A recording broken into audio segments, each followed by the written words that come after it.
कभी सोचा है उस वक्त के बारे में जब एक पूरे देश ने एक साथ मिलकर तय कर लिया कि बस अब और नहीं। ये कहानी है एक ऐसी चिंगारी की जो देखते ही देखते एक भयानक आग बन गई। एक ऐसी आग जिसने एक पूरे साम्राज्य की नींव हिलाकर रख दी। जी हाँ, ये कहानी है 1857 के उस महान विद्रोह की। तो आखिर क्या थी भारत के पहले स्वतंत्रता संग्राम की असली कहानी? मतलब ऐसा क्या हुआ कि एक अकेली छोटी सी चिंगारी ने पूरे देश में आग लगा दी? और सिर्फ आग ही नहीं लगाई, भारत का भविष्य हमेशा हमेशा के लिए बदल दिया। चलिए साथ मिलकर इस जबरदस्त कहानी की एक एक परत को खोलते हैं। अब इस पूरी कहानी को ठीक से समझने के लिए हम इसे 6 हिस्सों में देखेंगे।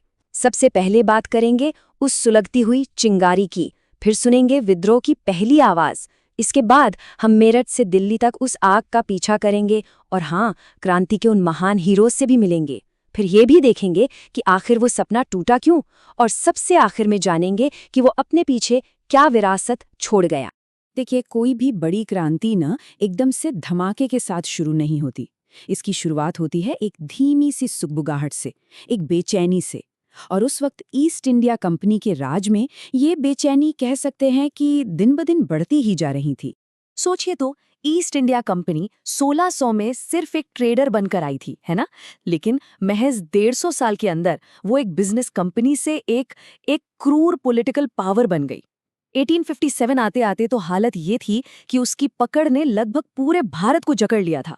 और जाहिर है, लोगों के दिलों में एक गहरा गुस्सा, एक असंतोष भर दिया। जरा उस बोझ के बारे में सोचिए।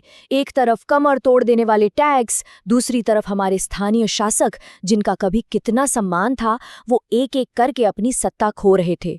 मतलब आर्थिक शोषण तो हर तरफ था ही, पर साथ में एक चुभने वाला एहसास भी था कि अंग्रेज हमारी संस्कृति, हमारी धर्म, हमारी जड़ों को ही खोखला कर रहे हैं। सच कहें तो ये एक बारूद का ढेर था जिसे बस एक चिंगारी का इंतजार था। और फिर वो एक चीज हुई जो सब्र का बांध तोड़ने के लिए काफी थी। ये नई एनफील्ड राइफल।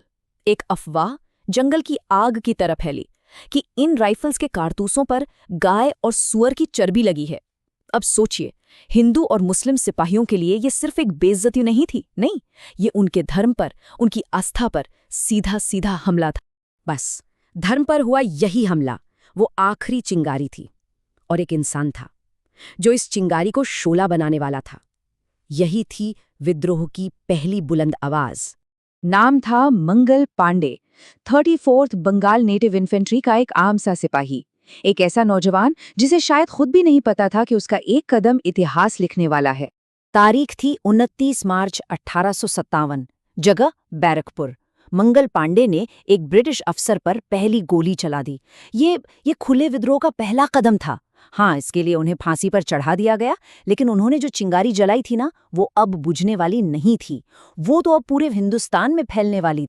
तो मंगल पांडे का बलिदान वो बेकार नहीं गया, बिल्कुल नहीं। उनकी शहादत के बाद विद्रोह की आग सच में जंगल की आग की तरह फैल गई। और अब इसका नया सेंटर बना मेरठ से दिल्ली तक का रास्ता। 10 मई 1857 मेरठ में सिपाहियों ने खुलेआम बगावत कर दी। और वो रुके नहीं, सीधे दिल्ली की ओर बढ़ चले। और वहां जाकर उन्होंने एक ऐसा कदम उठाया जिसने सब कुछ बदल दिया। उन्होंने बूढ़े हो चुके मुगल बादशाह बहादुर शाह जफर को हिंदुस्तान का सम्राट घोषित कर दिया। अब देखिए, इस विद्रोह के पास एक चेहरा था, एक सेंटर था और एक सिंबल भी। लेकिन ये समझना जरूरी है कि ये सिर्फ सिपाहियों का विद्रोह नहीं था, बिल्कुल नहीं। इस क्रांति की आग ने तो पूरे देश में एक से बढ़कर एक हीरोज को जन्म दिया, जिन्होंने अलग अलग कोनों में इस लड़ाई की मशाल को थाम लिया। आप देखिए, कौन कौन नहीं था इसमें। झांसी की निडर शेरनी रानी लक्ष्मीबाई, गुरिल्ला लड़ाई के मास्टर तात्या टोपे, 80 साल की उम्र में भी अंग्रेजों के छक्के छुड़ा देने वाले कुंवर सिंह, और अवध की आन बान और शान बेगम हजरत महल। ये सब एक ही सपने के लिए लड़ रहे थे, और वो सपना था आजाद हिंदुस्तान। मगर इतनी बहादुरी, इतने बलिदान, इन सब के बाद भी ये सपना टूट गया। तो सवाल ये उठता है कि आखिर क्यों? ऐसी क्या वजह थी कि ये विद्रोह कामयाब नहीं हो पाया? इसकी वजह असल में एक सीधे से फर्क में छिपी थी। सोचिए, एक तरफ थे हमारे विद्रोही, जिनके पास कोई एक सिंगल लीडर नहीं था, कोई मॉडर्न हथियार नहीं थे और न ही कोई एक साथ मिलकर बनाई गई प्लानिंग थी। और दूसरी तरफ थे अंग्रेज, जिनके पास एक ऑर्गेनाइज्ड आर्मी थी, बेहतर हथियार थे और एक मजबूत यूनिफाइड कमांड था। बस इसी ताकत के दम पर उन्होंने इस विद्रोह को बड़ी बेरहमी से कुचल दिया। हाँ, विद्रोह को कुचल तो दिया गया, ये सच है, लेकिन इसकी आग ने भारत पर एक ऐसी छाप छोड़ी जो कभी मिट नहीं सकती थी। असल में ये एक हार नहीं थी, ये तो एक विरासत की शुरुआत थी। साल 1858। इस साल तक आते आते क्रांति की जो लपटें थीं वो शांत हो चुकी थी, लेकिन इसी विद्रोह की राख से भारत के लिए एक बिल्कुल नए दौर का जन्म होने वाला था।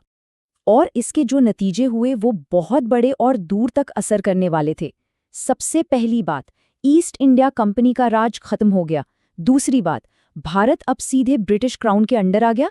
लेकिन जो सबसे बड़ी बात हुई ना, वो ये थी कि इस विद्रोह ने हार कर भी पूरे भारत के दिल में एक होकर आज़ादी पाने का बीज बो दिया था। यहीं से आने वाले स्वतंत्रता संग्राम की नींव पड़ी।